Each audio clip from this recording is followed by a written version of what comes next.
Just a little over an hour ago, Governor Ron DeSantis once again said he is not going to shut the state of Florida down. He added that the White House task force hasn't recommended he do so either.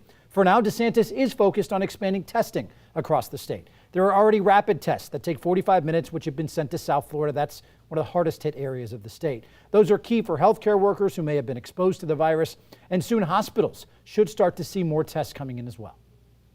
We also expect that hospital systems very soon will be getting this 5-minute test from Abbott Laboratories. They're just going to send it to various hospital systems throughout the state of Florida, and then they'll continue to send them additional tests every week. DeSantis adding that this means hospitals could see 2,000 tests each.